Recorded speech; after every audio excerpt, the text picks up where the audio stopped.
दोस्तों, कॉलम और बीम पूरी बिल्डिंग के लोड को फाउंडेशन तक पहुंचा देते हैं, लेकिन अक्सर हमने ये देखा है दोस्तों, कॉलम और बीम की कास्टिंग में अक्सर सबसे ज्यादा गलतियां की जाती है। दोस्तों, आज की इस वीडियो में आपको बताऊंगा उन 7 बड़ी गलतियों को जो अक्सर मिस्त्री या ठेकेदार लोग साइट पर करते हैं। चलिए दोस्तों, वीडियो को शुरू करते हैं। दोस्तों, बात करते हैं मिस्टेक नंबर 1 की।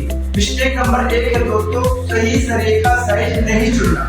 दोस्तों, अगर आप 1 से 2 मंजिला इमारत बना रहे हैं और 2 कॉलम के बीच 13 फीट दूरी है या इससे कम है, इससे ज्यादा नहीं है, तो आपको 9 बाई 9 के कॉलम में कम से कम 12 mm का सरिया यूज करना है, इससे कम यूज नहीं करना है दोस्तों।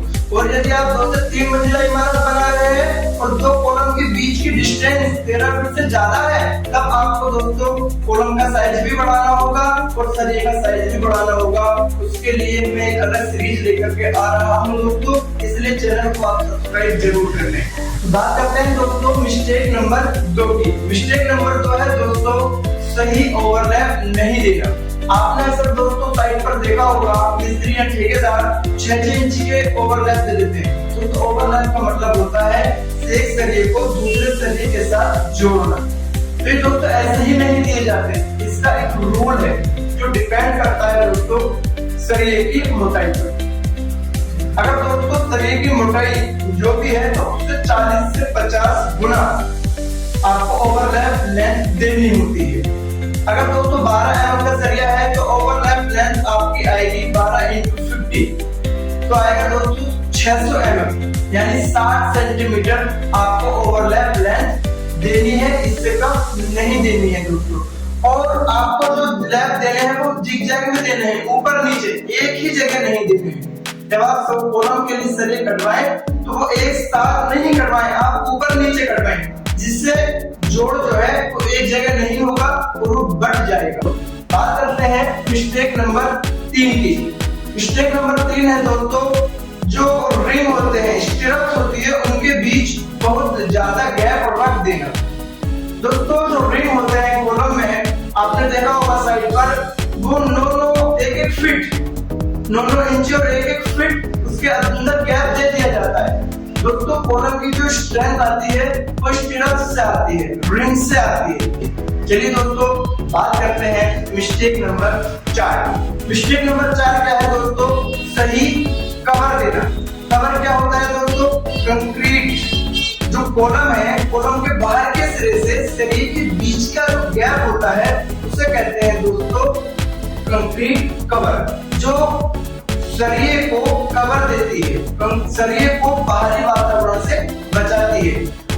दोस्तों, इंडियन स्टैंडर्ड कोड ने कहा है कि जो कवर होगा वो 40 mm होगा। 40 mm का मतलब है दोस्तों 1.5 इंच, और बीम में जो कवर दिया जाएगा वो दिया जाएगा 25 mm, इससे कम नहीं दिया जाएगा। मान लीजिए दोस्तों 9 बाई 9 का कॉलम है तो 1.5 इंची का कवर दोनों चारों तरफ देने पर जो रिंग जो स्टिरप छल्ला होगा उसका साइज क्या रखना होगा, 6 बाई 6, तब जाकर के 1.5 इंची इधर और 1.5 इंची इधर छुटेगा तो वो 9 बाई 9 का कॉलम हो जाएगा। इससे कम आपको कंक्रीट कवर दोस्तों नहीं देना है। तो दोस्तों, बात करते हैं मिस्टेक नंबर 5 की। मिस्टेक नंबर 5 है सही बनवाबंदी ना होना या उसके अंदर लीकेज होना।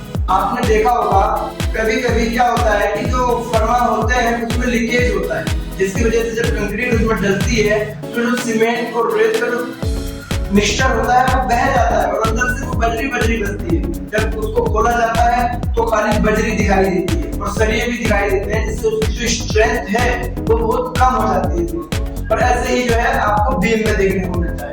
तो शटरिंग का बहुत ज्यादा ध्यान रखना है, लीकेज नहीं होनी चाहिए और बीम की शटरिंग आपको प्लाई से करवानी है ताकि उसके अंदर जो वाइब्रेटर है वो आसानी से चल सके। और जो कॉलम के लिए आप फर्माबंदी कर रहे हैं वो आप लीकेज उसका ध्यान रखेंगे कि लीकेज ना हो ताकि वाइब्रेटर उसमें आसानी से चल जाए। तो मिस्टेक नंबर 5 थी दोस्तों, सही फर्माबंदी, इसके अंदर लीकेज नहीं हो। ठीक है दोस्तों, बात करते हैं मिस्टेक नंबर 6। मिस्टेक नंबर 6 है दोस्तों, सही कॉम्पैक्शन का होना।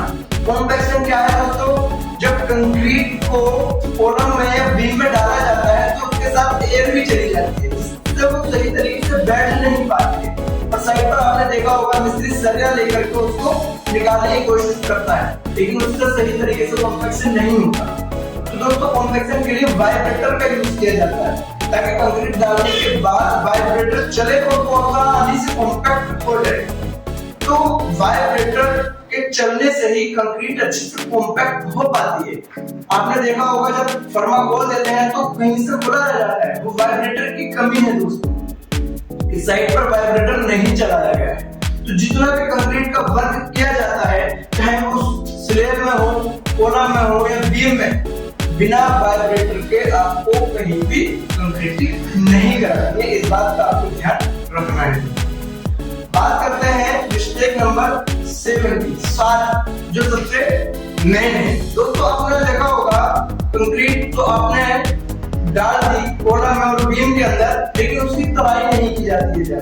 बस 1-2 दिन तराई करी और बात खत्म। लेकिन इंडियन स्टैंडर्ड कोड कहता है दोस्तों कि जो भी कंक्रीट का वर्क किया जाएगा उसमें 7 दिन तक कम से कम तराई करनी है। क्योंकि जब सीमेंट के अंदर पानी मिलाया जाता है तो उसकी जो रिएक्शंस होती है, जो शुरुआती रिएक्शन होती है, वो 7 दिनों तक कम से कम पानी चाहिए होता है, तब उसके अंदर स्ट्रेंथ आती है। तो कोलम की तराई आपको कैसे करनी है, उसके ऊपर बोरियां डालकर फिर तराई करनी है लगातार 7 दिन तक। और बीम की भी तराई आपको प्रॉपर अच्छी तरीके से करनी है 7 दिन। तो ये 7 बड़ी गलतियां थी दोस्तों, जो अक्सर कोलम और बीम की कास्टिंग में की जाती है। आपको इनका अच्छे से ध्यान रखना है। दोस्तों ये एपिसोड 3 था, हम एपिसोड लाएंगे 4। और एपिसोड 4 में हम बात करेंगे स्लैब की कास्टिंग के दौरान कौन-कौन सी बातों का ध्यान रखा जाए और पैसे किस तरीके से बचाए जाए। बात करेंगे दोस्तों एपिसोड नंबर 4 में। जब तक के लिए जय हिंद, जय भारत।